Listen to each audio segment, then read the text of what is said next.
We've got a long way to go in the world of weather today, from blizzard conditions to severe weather. That's something that's popping up today. It's different. We haven't had severe weather in a while. We got to dust off the old severe weather forecasting for a second here. But right now, we're going to focus on the northern tier, where we have blizzard warnings in effect across portions of the plains and the Midwest, including right here. That was over in Grand Forks, North Dakota.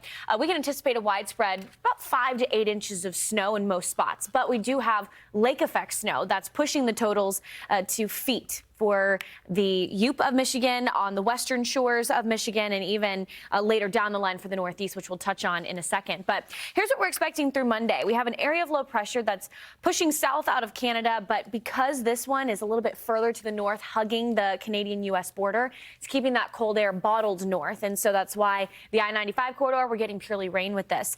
But behind this low, we have an intense wind that's going to come in from 40 to as much as probably 50, 60 miles per hour. And when you have active snow behind a low, and then you also have the gusty winds, you then get blizzard warnings. And so we've got our Fox Weather Alert system just lit up in orange, so highlighting the blizzard warnings, winter storm warnings for northern Wisconsin, winter storm watches when you look at the western half of the Michigan shore, and winter storm warning. I mean, we've got it all going on here, Ari. So it's going to be a monster storm. It is. You know, the low right now is actually like sitting over the central plains. I'm kind of fascinated how far it's going to move throughout the day today. Like right. The conditions today are going to go down really fast. I think that's one of the main kind of hallmarks of the way that this is going to pan out.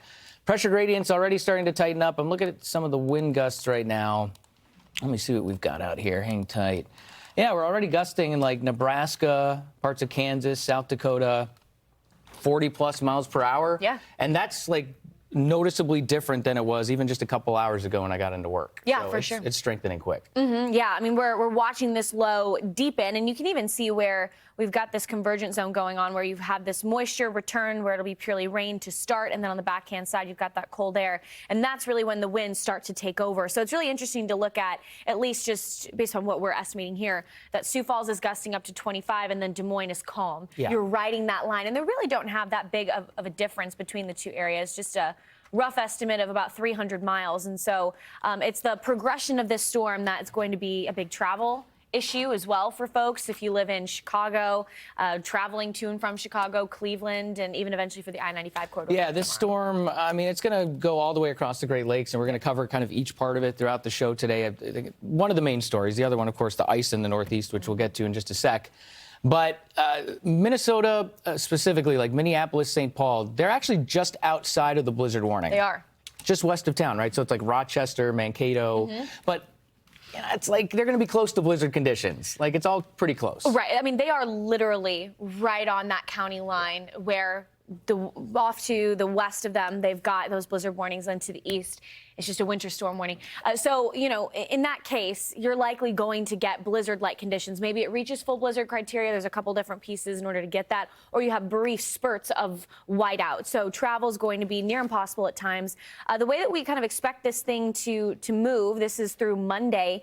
We're looking at 60 to 70 mile an hour winds near Albert Lee, Madison, Green Bay, 50 to 60 miles per hour, Chicago, 50 to 60. So this is one of the bigger windstorms that we've seen this December so far. I feel like we've had a lot of synoptic windstorms so far this season, though, This right? season, for sure. November was pretty active, if I'm not mistaken, right? It was, yeah. And we did have a quick burst for the I-95 of an intense windstorm, definitely. But, you know, especially for the upper Midwest, getting things into the Yup, this is close to hurricane force. Now, you also have to consider the fact that, you know, we have an icing threat and rain to start, and that's a problem for pre-treating roads. And so that only adds to the layer of danger when it comes to travel. Yeah, and speaking of